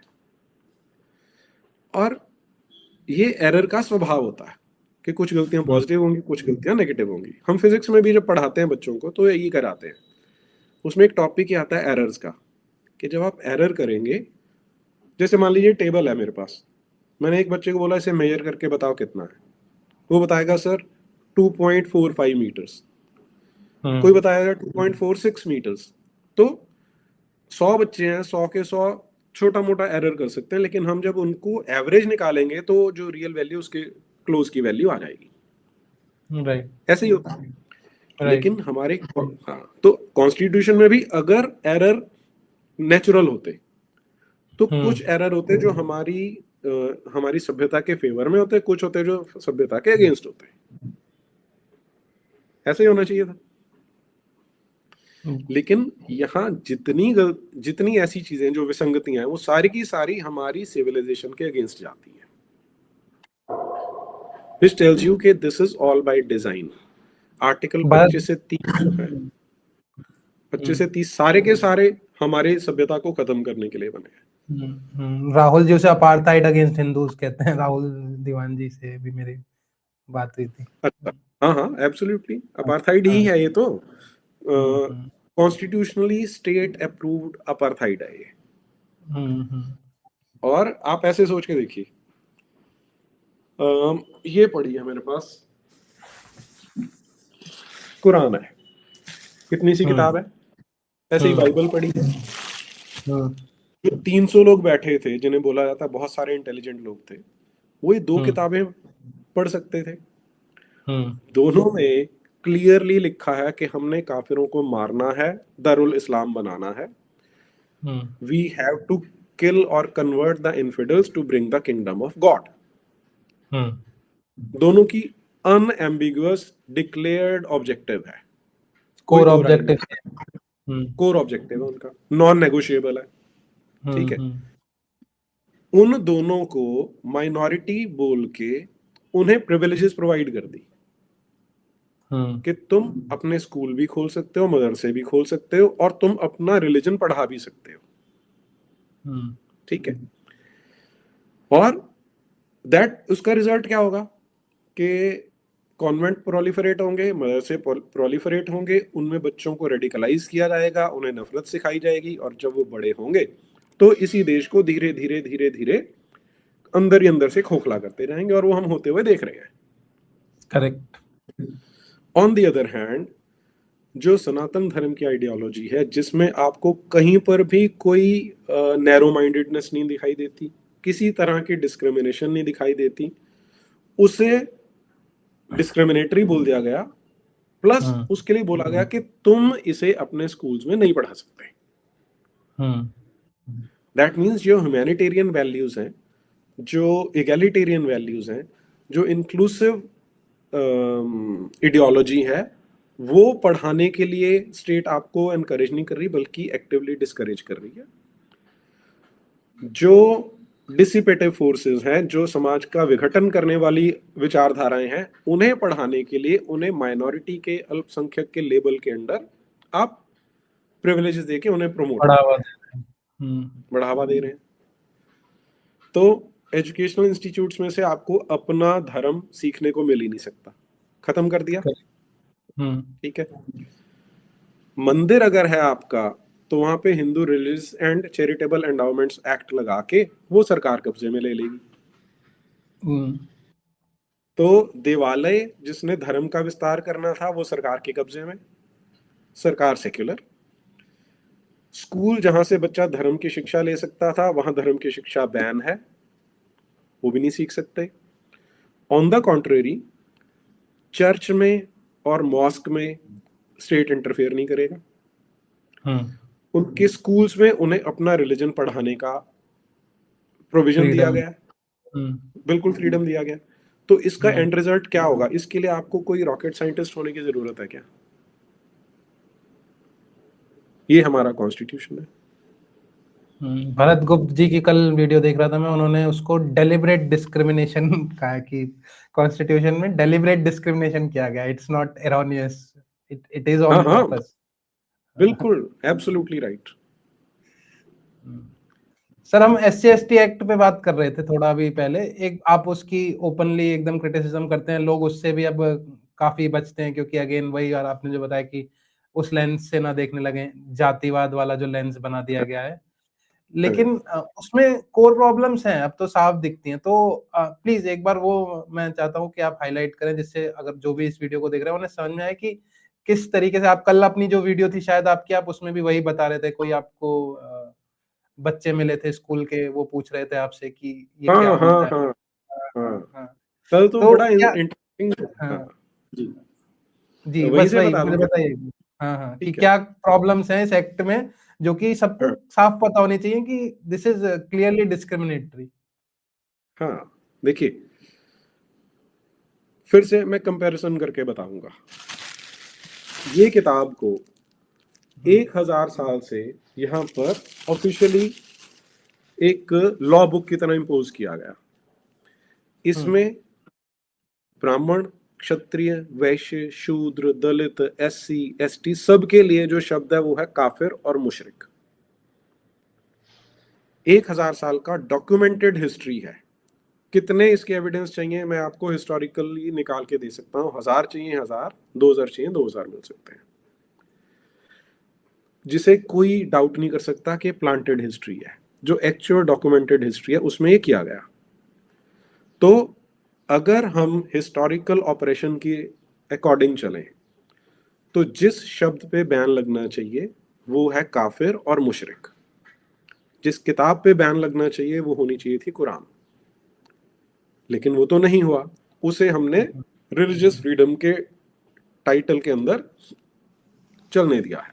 ऑल रिलीजन्स आर सेम करके चला जा रहा है वो। ऑल रिलीजन आर सेम, सर्वधर्म का बड़ा बाप खिलाओ और चलाओ। On the other hand, SC/ST act आया। अब उसके पीछे कारण क्या बताया जाता है कि उनका दमन किया गया, उनका शोषण किया गया। अब पहले तो अगर कोई ये इनकार करता है कि उनका शोषण हुआ है तो डिसऑनेस्टी है, वो झूठ बोल रहा है, क्योंकि शोषण तो होता है उनका। शोषण बोल लें या डिस्क्रिमिनेशन बोल लें, वैसा तो हुआ। जो हमें प्रैक्टिकली जब हम इंटीरियर्स में जाते हैं, कंट्री साइड जाते हैं, देहात में जाते हैं, तो वहां लोग बताते हैं कि होता है, डेफिनेटली होता होगा, लेकिन वो करने वाला कौन है, पहला क्वेश्चन तो ये होना चाहिए, है ना। राइट। मैं बोलता हूँ कि जन्म के आधार पर किसी के साथ कोई डिस्क्रिमिनेशन कभी नहीं होनी चाहिए, और जो करता है उसे दंड मिलना चाहिए। Absolutely clear. अगर हम ये बोल रहे हैं कि हम कॉन्स्टिट्यूशन के अकॉर्डिंग चलते हैं, स्टेट और रूल ऑफ लॉ प्रिवेल करेगा, तो इतना ही सफिशिएंट होना चाहिए कि जन्म के आधार पर किसी भी तरह का जो भेदभाव करेगा वो दंडनीय है। वो किस जाति का है, किस कास्ट का है, हमने देखना ही नहीं है। कोई ब्राह्मण किसी को, किसी एक, मान लीजिए कौन है, सपोज कोई मोची है, उसे वो किसी तरह से कोई कटाक्ष मारता है, उसे चिढ़ाता है कि तू तो जूते बनाने का काम करता है, घटिया काम है, तो उसे सजा मिलनी चाहिए। कोई ब्राह्मण की चोटी खींचता है तो उसे भी सजा मिलनी चाहिए। करेक्ट। ये समझने के लिए फिर से हमें कोई बहुत ज्यादा आइंस्टाइन होने की जरूरत तो नहीं है ना। तो अगर आप स्पेसिफिकली एक्ट लेके आ रहे हो, इसका मतलब है आप पहले तो ये एक्सेप्ट कर रहे हो कि हमारा कॉन्स्टिट्यूशन और समाज इतना, समाज नहीं, और सरकार इतनी सड़ी गली है कि वो लोगों को न्याय दे नहीं सकती।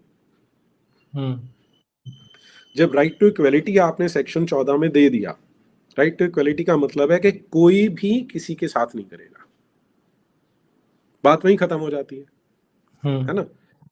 लेकिन क्यों नहीं हुई? क्योंकि देखिए, ये दो ग्लोबल फोर्सेस हैं, इस्लाम और क्रिश्चियनिटी, जिनके पास बहुत एक्सपीरियंस है कि किसी भी सभ्यता को, समाज को, देश को कैसे तोड़ना है, कैसे खत्म करना है और कैसे कन्वर्ट करना है। वो कॉन्स्टिट्यूशन के माध्यम से वही काम किया जा रहा है, हम उसे देख नहीं पा रहे हैं। आप जब समाज को तोड़ना होता है तो उनमें ये ऑप्रेसर और ऑप्रेस्ड की बाइनरी लेके आते हैं, और वही किया गया कि पहले एक एट्रॉसिटी लिटरेचर जनरेट किया जाता है। वो कैसे जनरेट किया जाता है उसका एग्जांपल देता हूं आपको। एनसीआरबी का डेटा इकट्ठा करना है कि कहाँ पे क्राइम हो रहा है, वहां पे स्पेशली बताया जाता है कि जो SC ST के अगेंस्ट क्राइम हो रहा है आपको उसे डॉक्यूमेंट करना है, तो उसे किया जाता है। लेकिन जो परपेट्रेटर है, जो करने वाला है, उसके बारे में नहीं बताया जाता कि किसने किया है। जवाहरलाल नेहरू के टाइम पर मीडिया हाउसेस को सर्कुलर इशू हुआ कि जब भी किसी दलित पे अब ये शब्द स्पेशली कॉइन किए गए हैं कि दलित पे अत्याचार हुआ, तो आपने उसे हाईलाइट करना है कि दलित के साथ किया गया। दैट मीन्स आपने बाय डिजाइन ये इमेज क्रिएट करनी है कि एक सेक्शन के साथ ये किया जाता है, बिना ये बताए कि किया किसने है। जो सरकारी आंकड़े हैं वो क्या बता रहे हैं कि जो SC ST के साथ एट्रॉसिटीज होती हैं उनमें 80% से ज्यादा मामले फेक पाए जाते हैं, और जो हाँ, और जो 14-15% सही पाए जाते हैं उनमें जो परपेट्रेटर होता है वो 5 से 7% जो है वो सो कॉल्ड अपर कास्ट के आते हैं, बाकी या तो उनके आपस के झगड़े होते हैं या OBC के साथ झगड़े होते हैं। आप ध्यान दीजिए, 80% से ज्यादा, यानी हम सिर्फ 20% केसेस की बात कर रहे हैं, 20 से कम है, 16% है शायद। उन 16 का भी 90% जो है वो आपस के डिस्प्यूट्स हैं या OBC के साथ डिस्प्यूट हैं। तो जो सो कॉल्ड अपर कास्ट है उसमें परपेट्रेटर वाली कैटेगरी में 1% शायद आता है। लेकिन अगर आप दूसरी तरह डॉक्यूमेंट करना शुरू करेंगे कि अब जो सो कॉल्ड अपर कास्ट है वो भी तो विक्टिम होता है, ब्राह्मण भी गरीब है, बढ़िया भी गरीब है, उनके साथ भी क्राइम होते हैं, तो उसे ऑपरेशन की कैटेगरी में लिखा ही नहीं जाएगा। तो डेटा मैनिपुलेट करके एक सेक्शन ऑफ सोसाइटी को दूसरे सेक्शन ऑफ सोसाइटी के अगेंस्ट खड़ा करना, लड़ाया जा रहा है। This is a sure shot recipe for disaster. समाज को खत्म करने की रेसिपी है ये, और उसी को आगे बढ़ाया जा रहा है। SC ST एक्ट में क्या कहा जा रहा है कि आपने किसी को चमार नहीं बोलना, क्योंकि वो जाति सूचक शब्द है। चर्मकार, जो चमड़े का काम कर रहा है उसे चर्मकार कहते हैं। वो एक काम है, वो प्रोफेशन है। मैं अगर उस घर में पैदा हुआ तो शायद मैं भी वही काम कर रहा होता, हम्म ठीक है। अगर वो मैं काम कर रहा हूं तो पहली बात तो मुझे उस पर शर्म आनी नहीं चाहिए, और दूसरा कोई शर्मिंदा करता है तो वो उसकी गलती है, वो उसका हम्म क्राइम है। ठीक है। हम्म लेकिन ये बोला कि ये शब्द ही गलत है क्योंकि ये किसी को हे दृष्टि देता है, हम्म जबकि काफिर और मुशरिक के बारे में सब चुप बैठे हैं। हम्म डू यू सी, हर स्टेप पे आपको अन्याय दिखाई देगा इसमें। तो वो जो बच्चों से बात हुई कल, दे वर शॉक्ड कि ऐसा कानून कैसे हो सकता है। अच्छा चलिए मान लीजिए हम ये अच्छा, अगली चीज, पिछले 1000-1200 साल में तो ये सो कॉल्ड जो अपर कास्ट हैं यही परसिक्यूट हो रहे थे। Hmm they were bearing the brunt of everything. Hmm ठीक है। राइट। तो जिस जिस बेस पे आप इसे खड़ा कर रहे हैं कि इनका हजारों वर्ष का शोषण हुआ, वो बेस नकली है, झूठा है। हम्म ठीक है। दूसरा, आप अपना फेलियर एडमिट कर रहे हैं कि हम हर व्यक्ति को न्याय नहीं दिला पा रहे, हम उन्हें इक्वली ट्रीट नहीं कर रहे, इसलिए हम एक्ट लेके आ रहे हैं। तीसरा, इसका जो नैरेटिव गढ़ा जाता है वो ये है कि ये ऑपरेसर है और तुम ऑपरेस्ड हो, वो बाइनरी में क्रिएट कर दिया। दैट मीन्स अंदर ही अंदर आपने उनमें एनिमोसिटी, वैमनस्य भर दिया। जो एक साधारण जाति वाला व्यक्ति है वो बोलेगा यार ये मेरी मेरिट वाली सीट, मैं मेरिट वाला हूँ, ये मेरी सीट खा रहा है, उसे वो हार्ट बर्निंग हो रही है। दूसरा कह रहा है हम्म इन्होंने 1000 साल तक हमारा शोषण किया, उसके अंदर वो हार्ट बर्निंग है। हम्म जब लोगों के दिलों में इतनी एनिमोसिटी आप भरेंगे कानून के माध्यम से तो अच्छा समाज बनेगा कैसे? हाँ सर, कहीं ना कहीं कॉन्सेप्ट ही पूरा फ्लॉड है ना, वही वाली बात है ना। हाँ। फिर मान लीजिए सारा कुछ सच होता, लेट अस से for the sake of argument कि 1000 साल हम्म तक शोषण किया था। अब हम उस प्लेइंग फील्ड को लेवल बना रहे हैं, हम्म लेकिन उसमें भी क्या आप ऐसा बोल सकते हो कि किसी ने सिर्फ ये बोल भर दिया कि इसने मेरे साथ किया था, आप उसे उठा के जेल में डाल देंगे? हम्म कोई इंक्वायरी नहीं करेंगे और वो सड़ जाएगा। विष्णु तिवारी का केस अब तो लोगों को पता है। 20 साल तक एक आदमी जेल में सड़ जाता है, 20 साल बाद उसे छोड़ा जाता है कि ये निर्दोष था, इसे नकली SC/ST एक्ट में डाल दिया था। सर इससे इंटरप्ट कर बड़ा रहा हूँ, सॉरी। हाँ, हम्म बट अगर यही जो रूल आज हमारा स्टेट लगा रहा है, जो डिस्क्रिमिनेशन वो लोगों के ऊपर थोप रहा है, अगर हम उस हिसाब से देखें तो वो डिस्क्रिमिनेशन तो आप भी कर रहे हो। आज भी रेड लाइट अगर कोई गाड़ी निकलती है तो उनके लिए बाकी सबको रोक दिया जाता है ना। तो हाँ, उस तरह का डिस्क्रिमिनेशन पहले होता था कि राजा निकल रहा है तो बाकी लोगों के घोड़े रुक जाते थे, तो इसको एट्रोसिटी एक्ट बता देते हैं, एट्रोसिटी लिटरेचर बता देते हैं। वो डिस्क्रिमिनेशन तो आप भी कर रहे हो। आज आप भी अगर कोई MP है तो वो कहीं झुग्गी या गरीब के घर जाके तो खाना नहीं खाएगा ना। तो आप भी रोटी का व्यवहार नहीं रख रहे, अगर आप वही वही लॉजिक लगा रहे हो तो वही डिस्क्रिमिनेशन तो आप भी कंटिन्यू कर रहे हो। और सारी कंट्री कर रही है फिर उस हिसाब से, तो पूरी कंट्री खराब है, पूरा सारी सोसाइटी खराब है। क्योंकि हर उसमें क्लास का डिफरेंस तो आता ही है ना। डिस्क्रिमिनेशन कहीं ना कहीं अगर जन्म के आधार से हम डिफाइन भी कर दें, लेकिन वो इकोनॉमिक्स बेसिस पे भी तो बहुत सारा होता है। अब कोई एक अमीर है, वो मेरे यहाँ के नहीं रहेगा भैया, उसका हम्म, वो करोड़पति है, वो अंबानी है, वो मेरे को तो अंबानी ने मेरे को शादी में नहीं बुलाया, मैं कहूँ मेरे को शादी में नहीं बुलाया, मेरे साथ डिस्क्रिमिनेशन कर रहा है, तो इसका क्या लॉजिक है? तो ये तो फिर पूरा कॉन्सेप्ट ही फ्लॉड चल रहा है ना, तो इसके तो एंड टू एंड कोई वही नहीं है। Exactly exactly. हम्म हम्म हम जब कॉलेज में पढ़ रहे थे, पुलिस की वैकेंसी निकली कि उन्होंने सब इंस्पेक्टर की भर्ती करनी थी। हम्म तो उन्होंने मिनिमम एलिजिबिलिटी रखी 5 फुट 7 इंच की हाइट होनी चाहिए, लेकिन हम्म 5'9" से नीचे जो होता था उसे रिजेक्ट कर देते थे। अब कोई अच्छा। 5 फुट 4 इंच वाला खड़ा हो जाए कि मेरी तो हाइट के बेसिस पे डिस्क्रिमिनेशन हो रही है ना? ये तो हम कुछ कहीं भी कर सकते हैं। कहीं भी अप्लाई हो एक जाएगा। हाँ, कोई लड़का बोल दे कि इस लड़की ने मुझे इसलिए रिजेक्ट कर दिया क्योंकि मैं सांवले रंग का हूँ, रंग के बेसिस पे डिस्क्रिमिनेशन हो गई। ये क्या बकवास है? ऐसे तो हर जगह पर प्रेफरेंसेस अलग अलग होती हैं और हर किसी को कहीं ना कहीं आप लेबल लगा सकते हो कि इसने मुझे डिस्क्रिमिनेट किया है मतलब या मैं डिस्क्रिमिनेट डिफरेंशिएशन तो करता हूँ। होता ही है ना हर सोसाइटी में, उस डिफरेंशिएशन को इन्होंने डिस्क्रिमिनेशन का नाम देके फिर उसे परपेचुएट करे जा रहे हैं, अगर उस तरीके से देखो तो। एग्जैक्टली एग्जैक्टली वही मेरी कर रहे हैं। चॉइस है, मैं मेरे को जो करना है वो मेरी चॉइस है, मेरी फैमिली की चॉइस है उन्हें कहाँ शादी करनी है। अगर घर वालों के अंदर कॉन्फ्लिक्ट है कि बेटी कह रही है कि नहीं मैं पापा आपके हिसाब से शादी नहीं करूंगी, that is different thing. But वो उनकी चॉइस है ना, उन्हें वैसे किसके साथ एक कॉर्डियल रिलेशन बनाना है, वो किस सोसाइटी में उठते बैठते हैं। आप उसके लिए फोर्स कैसे कर सकते हो आजकल, क्योंकि वही नैरेटिव आते हैं, चाहे आईएएस हो, चाहे आईपीएस हो, चाहे तुम एमपी हो, सब आके वही कह रहे हैं ना। अभी कल जो परसों जो बयान आया था कि ब्राह्मणी को अपने नीचे रखा, वो कितने घटिया लेवल की बात है। अगर वो अंबेडकर जी के लिए ये कह रहे हैं, डॉक्टर अंबेडकर के लिए, कि डॉक्टर अंबेडकर ने तो ब्राह्मणी को अपने नीचे रखा, तो वो भी तो डिस्क्रिमिनेशन है। वो कितने घटिया लेवल की आप बात कर रहे हो, तो फिर इसका एंड तो कोई है ही नहीं। ये तो एक नेवर एंडिंग कॉन्फ्लिक्ट में हमें धकेला जा रहा है। एग्जैक्टली और ये स्टेट कर रहा है, सबसे बड़ी बात ये कि स्टेट कर रहा है उसे। और आयरनी क्या है कि जो आज से 200 साल पहले झूठा लिटरेचर जनरेट किया गया था, उसके आधार पे आज का स्टेट वो कर रहा है। और फिर उसके बेसिस पे ही रिजर्वेशन आया, तो फिर अब तो ये भी कहने में कोई शायद संकोच रहने की बात नहीं है कि फिर वो पूरी आइडियोलॉजी वो भी फ्लॉड है, रिजर्वेशन का जो सिस्टम चल रहा है, that has made our country mediocre in a sense.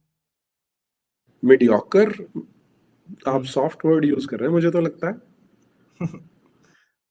आप एक काम कीजिए, हाँ। देखिए हम क्या करते हैं, हम बहुत सारी गलत फहमियों में जीते हैं। मैं जिस कमरे में बैठा हूँ, सामने एसी लगा हुआ ब्लू स्टार का, हमारे देश की कंपनी है। जिस कंप्यूटर से मैं बात कर रहा हूँ, यह है एप्पल का, वो हमारे देश का नहीं है। ये मेरे पास टेलीफोन पड़ा है बीटेल का, वो भी हमारे देश का बना हुआ नहीं है। नीचे मेरी कार खड़ी है, वो जापानीज कंपनी की है। तो जितनी टेक्नोलॉजी की चीजें हैं, हमारे देश की कौन सी है उसमें से? कैचअप ही करते रह जाते हैं हमारी चीज में, हाँ। पीछे से अब कुछ वो हो जैसे जाते हैं। एग्जैक्टली और वो क्यों हो रहा है? क्योंकि हमने जब मेरिट को हम वैल्यू नहीं करेंगे, जो ब्रिलियंट माइंड है उसे आप खुलने का मौका नहीं देंगे, उसे आप उसके पोटेंशियल को यूज नहीं करेंगे, तो यही स्थिति आएगी। दैट मीन्स हम अपने देश को और गर्त में धकेलने का काम कर रहे हैं। अगर ये तो अब देखो, -4 वाले को अगर आप MS ऑर्थोपेडिक्स करा रहे हैं, करेक्ट। तो कहाँ लेके जाएंगे? अब रिजर्वेशन की जब हम बात करते हैं, देखिए कोई डिसएडवांटेज हो सकता है। अगर डिसएडवांटेज्ड है, स्टेट का काम क्या होना चाहिए था? स्टेट सबको इक्वल अपॉर्चुनिटी प्रोवाइड कर सकती है कि आप पढ़िए, है ना, पढ़िए, एक ही लेवल तक आइए, फिर compete करिए, जो कॉम्पिटेंट होगा वो आगे निकल जाएगा।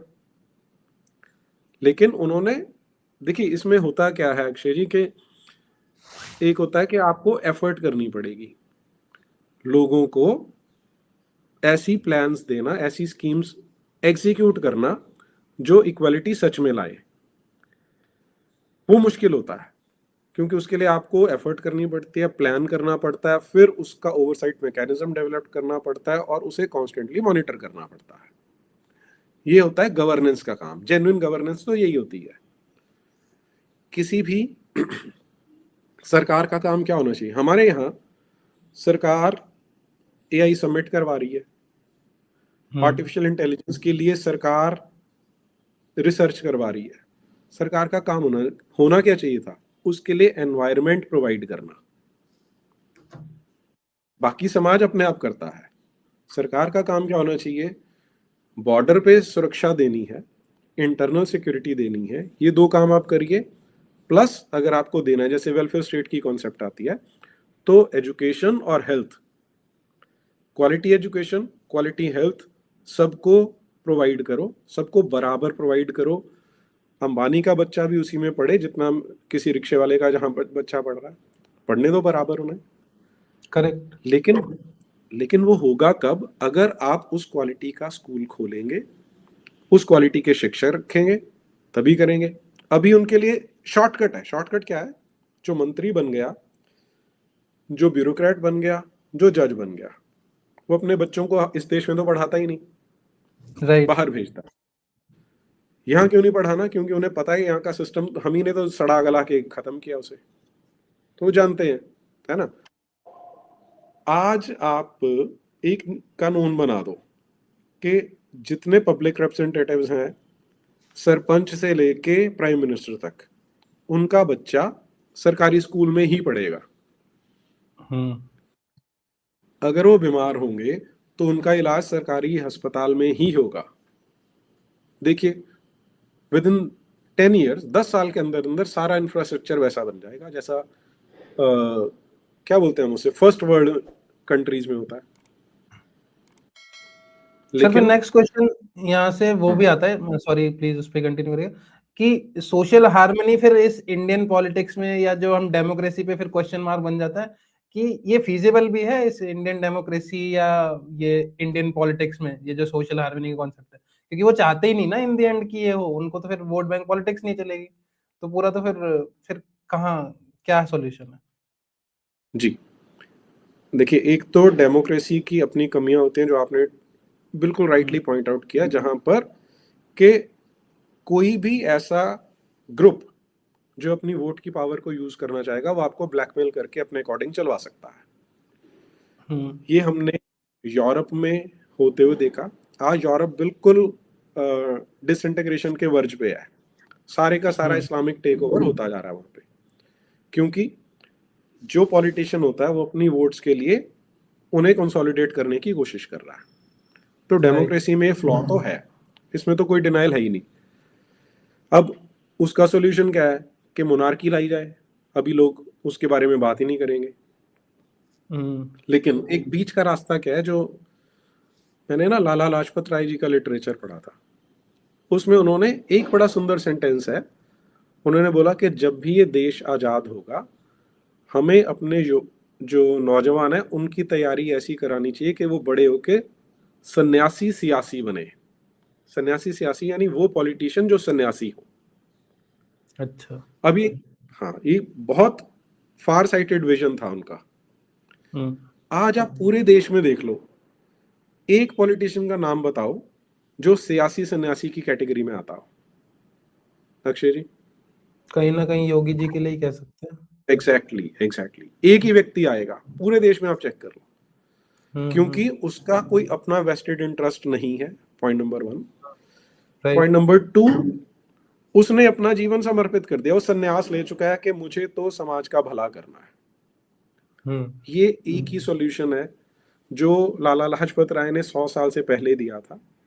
आज हमारे पास ऐसा एक व्यक्ति है, क्या हम उसे इस मॉडल को रेप्लिकेट कर सकते हैं? मुझे तो लगता है करना चाहिए, क्योंकि अदरवाइज जहां प्राइवेट इंटरेस्ट आ जाएगा, पर्सनल इंटरेस्ट आ जाएगा, वहां पर पॉलिटिशियन देश का सत्यानाश करेंगे ही करेंगे। वही और मैनिपुलेशन ही चलता रहेगा, सॉरी, मैनिपुलेशन ही चलता रहेगा जो चल रहा है इतने दिनों से। बड़े छोटे छोटे से इंटरेस्ट के लिए किसी को अपनी ईगो मसाज करना, उसके लिए कर देगा, किसी को अपने रिश्तेदारों को कॉन्ट्रैक्ट देना, उसके लिए कर देगा। मतलब 100 रीजन हो सकते हैं जिसके लिए आपको करप्शन करनी है, लेकिन अगर आपको फॉर लार्जर गुड काम करना है तो वो सन्यासी ही कर सकता है, गृहस्थ नहीं कर सकता। करेक्ट। मतलब ऐसे उसमें एक वैसे भी नेशन स्टेबल रह कैसे पाएगा ना, जहाँ पे एक कम्युनिटी लॉज से डर रही है और एक उसका मिसयूज कर रही है, तो फिर स्टेबिलिटी आएगी भी कहाँ से अगर जब तक ये चलता रहेगा, तो उससे तो कहीं ना हाँ, कहीं। अब ये तो बिल्कुल ठीक है, ये यूजीसी फियास्को ने तो बिल्कुल क्लियर कर दिया कि सिर्फ कुछ वोट लेने के लिए आप इतना बड़ा इनजस्टिस करने के लिए तैयार हो जाते हो कि यार ये मरते हैं तो मरे, इनकी बच्चियों को कोई ब्लैकमेल करता है तो करे, उन्हें ग्रूमिंग करते हैं तो करे, बजाय इन चीजों को सोचने के उन्होंने इजी वे आउट ढूंढा कि ठीक है यार, एक चंक और अपनी तरफ गेन करने की कोशिश करो, कि जो जीसी हो तो अपनी जेब में है ही है, दूसरों को करने की कोशिश करो। दिस इज शियर इंटेलेक्चुअल तमस बोल सकते हैं आप इसे, वो बट उसका वो परिणाम सैनिटी निकल। के उसमें भी नहीं करा जा रहा ना, एक कम से कम एक सैनिटी के पर उसमें तो करो जो करना है, ये तो इंसैनिटी की तरफ ले जा रहे हो आप समाज को कि कैसे होगा। एब्सोल्युटली। तो लोगों ने बोलना शुरू कर दिया है, मैं भी यही सोच रहा हूँ कि मैं भाई अगर ये हो गया इम्प्लीमेंट तो मैं नहीं भेजूंगा अपने बच्चों को कॉलेज में, तुम घर से करो, ऑनलाइन डिग्री पढ़ो, कोई दिक्कत नहीं है, क्या जरूरत है कॉलेज जाने की, वैसे भी आजकल डिग्रियों का कोई ज्यादा मायने रह नहीं गए हैं जैसा मॉडर्न टाइम आ रहा है। तो फिर छोड़ो कॉलेज, क्या ही करना है कॉलेज जाके। बिल्कुल ठीक है। ठीक है सर, फिर अब एक नेक्स्ट और लास्ट सेक्शन, एक अंबेडकर जी के ऊपर थोड़ा सा और डिस्कशन करते हैं क्योंकि वो जरूरी है ना। ठीक और उनको क्योंकि क्रिटिक करना एक बहुत बड़ा टैबू बन जाता है, और है। आजकल जो जो जो ये मैं कहूंगा गंदी पॉलिटिक्स का जो हमें विभत्स रूप दिख रहा है, वो कहीं ना कहीं वही अम्बेडकराइट पॉलिटिक्स ही कहा जाता है उसे। और आप वो ओपनली क्रिटिसाइज करते हैं, चाहे अब हम वो अनिल मिश्रा जी वाला इंदौर वाला केस ही देख लें। तो तो सबसे पहला क्वेश्चन तो यही कि ये इतना बड़ा टैबू क्यों बन गया है उन्हें क्रिटिसाइज करना? ये सिनारियो कहाँ से जनरेट हुआ इस कंट्री में? ये पिछले 10-15 साल की देन है, उससे पहले तो ऐसा बिल्कुल भी नहीं था। अंबेडकर का अच्छा। नाम भी कोई बहुत बड़ा नहीं होता था। ठीक है, he was one of the prominently discussed people, लेकिन he was not the only prominently discussed person. और थोड़ी बहुत बातें होती थी, लेकिन द मेयर फैक्ट के 47 से लेके अगले 50 साल तक किसी ने भारत रत्न नहीं दिया, तो आपको बताता है कि उनकी कोई बहुत ज्यादा सिग्निफिकेंस या इंपॉर्टेंस नहीं थी। कुछ लोगों ने अपना उल्लू सीधा करने के लिए उन्हें लार्जर देन लाइफ दिखाना शुरू कर दिया। और ये आप याद करिए, जब ये मंडल वाली राजनीति शुरू हुई ना, तो उन्हें नए आइकॉन्स निकालने थे। तो उस समय अंबेडकर को एज आइकॉन निकालना स्टार्ट किया गया। और मायावती ने भी इसमें काम किया, मुलायम सिंह ने भी इसमें काम किया, लालू यादव ने भी काम किया, क्योंकि कर्पूरी ठाकुर या इस तरह के 2-3 थे, तो उन्होंने एक और नया आइकॉन खड़ा किया इसमें। लेकिन एक्सट्रीम पर लेके गए मोदी जी, जिन्होंने जब एट्रॉसिटीज एक्ट में वो संशोधन किया, उसका एक क्लॉज है, आर्टिकल 3V है जहां तक मुझे ध्यान है, वो चेक करना पड़ेगा। वो है कि अगर कोई व्यक्ति जो मर चुका है, जिसे SC ST समाज हाई एस्टीम में रखता है, आप उसकी डिसरेस्पेक्ट करेंगे तो आप पे SC ST एक्ट लगा दिया जाएगा। अब ये इतना घटिया आर्टिकल है, इतना घटिया कॉन्स्टिट्यूट मतलब अमेंडमेंट है, कि मैंने तो किसी सिविलाइज सोसाइटी में ऐसा कानून नहीं पढ़ा, क्योंकि मैं कभी कभी कानून पढ़ता रहता हूं। मैंने कभी नहीं देखा कि आप किस ये सारा कुछ कितना वेग है कि कोई उसे हाई एस्टीम में होल्ड करता है और आप उसे डिसरेस्पेक्ट करते हैं। डिसरेस्पेक्ट किसे माना जाएगा? किसी ने उसे भीमराव सकपाल बोल दिया तो क्या ये डिसरिस्पेक्ट है? कोई उठ के खड़ा हो सकता है, आपने उनके नाम के साथ श्री नहीं लगाया, आपने उनके नाम के एंड में जी नहीं लगाया, तो इतना वेग है। प्लस हम तो वो देश है जहां पर हम भगवान राम के और भगवान कृष्ण की भी आलोचना कर लेते हैं, तो भीमराव उनसे ऊपर हो जाएंगे क्या? तो ये जो आप बोल रहे हो कि ऐसा कैसे टैबू हो गया, तो एक तो होता है कानून के जरिए, दूसरा होता है गुंडागर्दी से। जैसे अरुण शौरी बहुत टॉल इंटेलेक्चुअल, जिन्होंने आज तक जो काम किया है 100% इंटेलेक्चुअल रिगर के साथ किया है। उन्होंने क्रिश्चियनिटी पे भी किताबें लिखी हैं, कम्युनिज्म पे भी लिखी हैं, इस्लाम पे भी लिखी हैं, अंबेडकर पे भी लिखी है, इन सब पे लिखा उन्होंने। अब लोगों को क्या लगता है कि सबसे खतरनाक है इस्लाम पे लिखना, लेकिन उन्होंने किताब लिखी और कभी उनके साथ कोई अनटूवर्ड इंसिडेंट नहीं हुआ। कम्युनिज्म पे लिखी, कोई नहीं हुआ, और उन्होंने सबको एक्सपोज किया, एक एक चीज उन्होंने विद हिस्टोरिकल डॉक्यूमेंट्स एक्सपोज किया। फिर उन्होंने लिखी वर्शिपिंग फॉल्स गॉड्स, जो अंबेडकर के ऊपर थी।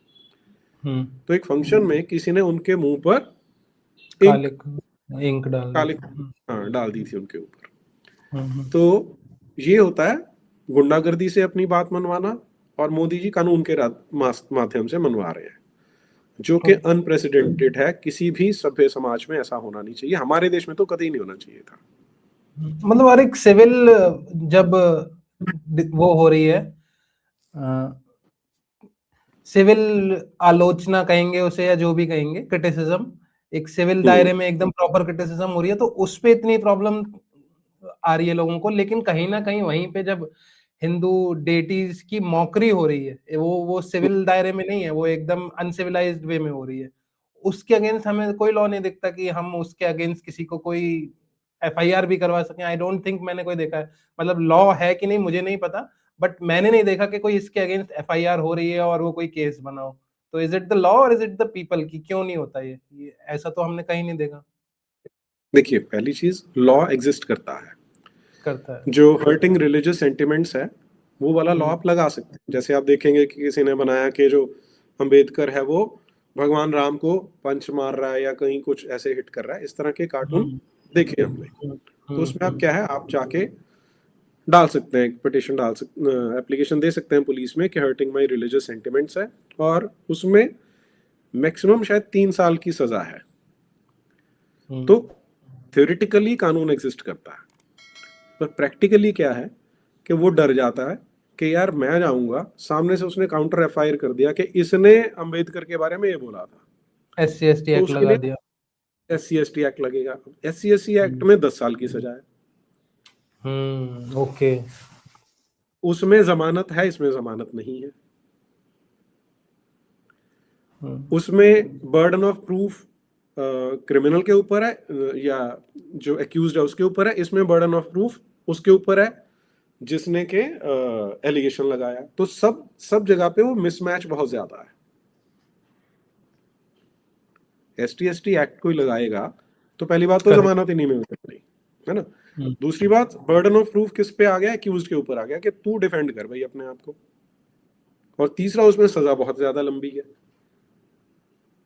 और चौथा, कि अगर सामने थानेदार भी उसी के साथ का हुआ, अम्बेडकरवादी हुआ, तो अगर वो 2 दिन भी जेल में रहेगा वहां पे उसका जीना मुहाल कर सकता है वो।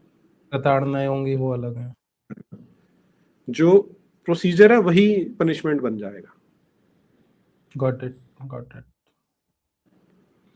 सर लास्ट क्वेश्चन, मतलब एक सॉल्यूशन ढूंढने की कोशिश करते हैं। मुझे पता है एक ऐसी चर्चा में सॉल्यूशन नहीं निकलता, वैसे तो बहुत वो चाहिए, बट स्टिल, क्योंकि अभी तो जो चल रहा है, हम एक परपेचुअल कॉन्फ्लिक्ट्स को मैनेज करे जा रहे हैं। कास्ट सेंसस हो रहा है, फिर रिजर्वेशन एक्सपेंड हो रहे हैं, आइडेंटिटी बेस्ड लॉ आ रहे हैं UGC जैसे।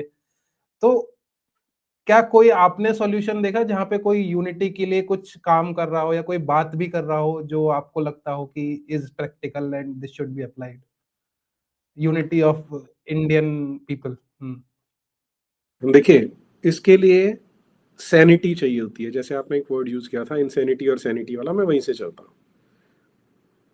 पहले तो लार्जर पिक्चर देखना शुरू करना पड़ेगा। इन द लार्जर पिक्चर, इस्लाम और क्रिश्चियनिटी दोनों की गिद्ध दृष्टि हमारी सिविलाइजेशन पे जमी हुई है। हिंदू उनके टारगेट हैं, या तो उन्हें मारना है या कन्वर्ट करना है, वो उनका एंड गोल है। दोनों मिलजुल के यहाँ पे अभी काम कर रहे हैं कि लास्ट में देखेंगे कौन प्रिवेल करता है।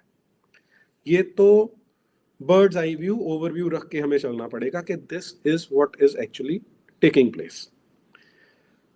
तो अगर ये है तो उसका सोल्यूशन, और जो ये काम कर रहे हैं, अब हम मोदी जी को ये तो नहीं बोल सकते कि वो इस्लाम के लिए काम कर रहे हैं, क्रिश्चियनिटी के लिए काम कर रहे हैं, है ना। वो अपनी छोटे लेवल की पॉलिटिक्स के लिए काम कर रहे हैं। उनको गद्दी में बैठना है, पावर में रहना है, इसलिए उन्होंने इस तरह का खेल खेला। लेकिन जैसे अभी हम बात करके हटे कि इसके दो, एटलीस्ट ये दो चीजें करनी पड़ेंगी सॉल्यूशन निकालना है तो। पहला ये कि जो रूलर होना चाहिए वो सियासी सन्यासी होना चाहिए, जिसके अपने वेस्टेड इंटरेस्ट ना हो, जो भाव अतिरेक में बहने वाला ना हो, इमोशंस में आके डिसीजन ना लेता हो, और जो समाज के लिए समर्पित हो पूरी तरह से। ऐसी पॉलिटिकल क्लास रिक्वायर्ड है। दूसरा, अब ये हम बोल सकते हैं कि आइडियल स्टेट में हम जा रहे हैं, ऐसा नहीं हो सकता। तो दूसरा ये होता है कि जो नैरेटिव है, जो डिस्कोर्स है, जो एजुकेशन है, ये तीन चीजें लोग अलग अलग सोच लेते हैं लेकिन बड़े क्लोजली इंटर रिलेटेड है। ये तीनों सच पे बेस्ड होने चाहिए, इसमें झूठ ना आए कि किन लोगों ने पिछले 1,000 साल तक एट्रोसिटीज की हैं, उनका क्या ऑब्जेक्टिव था, उसे माइंड में रखना पड़ेगा कि कहां पर एट्रोसिटीज हुई, किसने की, कितनी की। प्लस जो समाज में विकृतियां आई, जो कि हर समाज में हमेशा आती हैं, कॉन्स्टेंटली आती रहेंगी, उन्हें कॉन्स्टेंटली सुधारना पड़ेगा। कि हम एक कास्ट एग्नोस्टिक, जो सो कॉल्ड हमारे कॉन्स्टिट्यूशन के फंडामेंटल प्रिंसिपल्स हैं, राइट टू इक्वालिटी, सिर्फ उतने पे टिक जाएं और उससे इधर उधर जाने की कोशिश ना करें कि इसको हमने यहाँ पर पैच लगाना है, इसे यहाँ पे पैच लगाना है। इतना एबल एडमिनिस्ट्रेशन होना चाहिए कि irrespective of caste, irrespective of gender, किसी के साथ भी अन्याय हो उसका इलाज किया जा सके, बस ये हो जाए। ठीक है सर। तीन चीजें रीइटरेट कर रहा हूँ। पॉलिटिशियन जो रूलर है, सियासी सन्यासी। डिस्कोर्स ऑनेस्ट, कि किसने किया किसने नहीं किया, वो ऑनेस्टी से सब बाहर आए। तीसरा, एडमिनिस्ट्रेशन इतना केपेबल होना चाहिए कि उसे इस तरह की निटिग्रिटी में ना जाना पड़े कि इसकी जाति क्या है, इसकी जाति क्या है, ये सिटीजन है, इसके साथ ये अन्याय हुआ है, इसका इलाज करना है। वो भी सत्य पर आधारित ही होना चाहिए ना, अगर वो है कि जो भी बात है Exactly. उसे सच सच सुनो। हाँ। और वैसे भी Absolutely. भारत की तो पूरी सभ्यता ही सत्य पर ही आधारित रही है पूरा। सत्यमेव हम जयते अकेला लिखने से नहीं चलेगा ना, उसे हम्म, और हमने सत्य को तो मार रखा है, सत्यमेव जयते तो हो नहीं रहा है। एग्जैक्टली। ठीक है sir, thank you so much. आज ये हमारा पहला एपिसोड था, स्वयं बोध करने की हमने कोशिश करी है और मैंने बहुत कुछ सीखा। भारतीय समाज की जो कमियां हैं उनको हमने उजागर करने की कोशिश करी। Thank you so much for joining us today, it has been a pleasure. Thank you.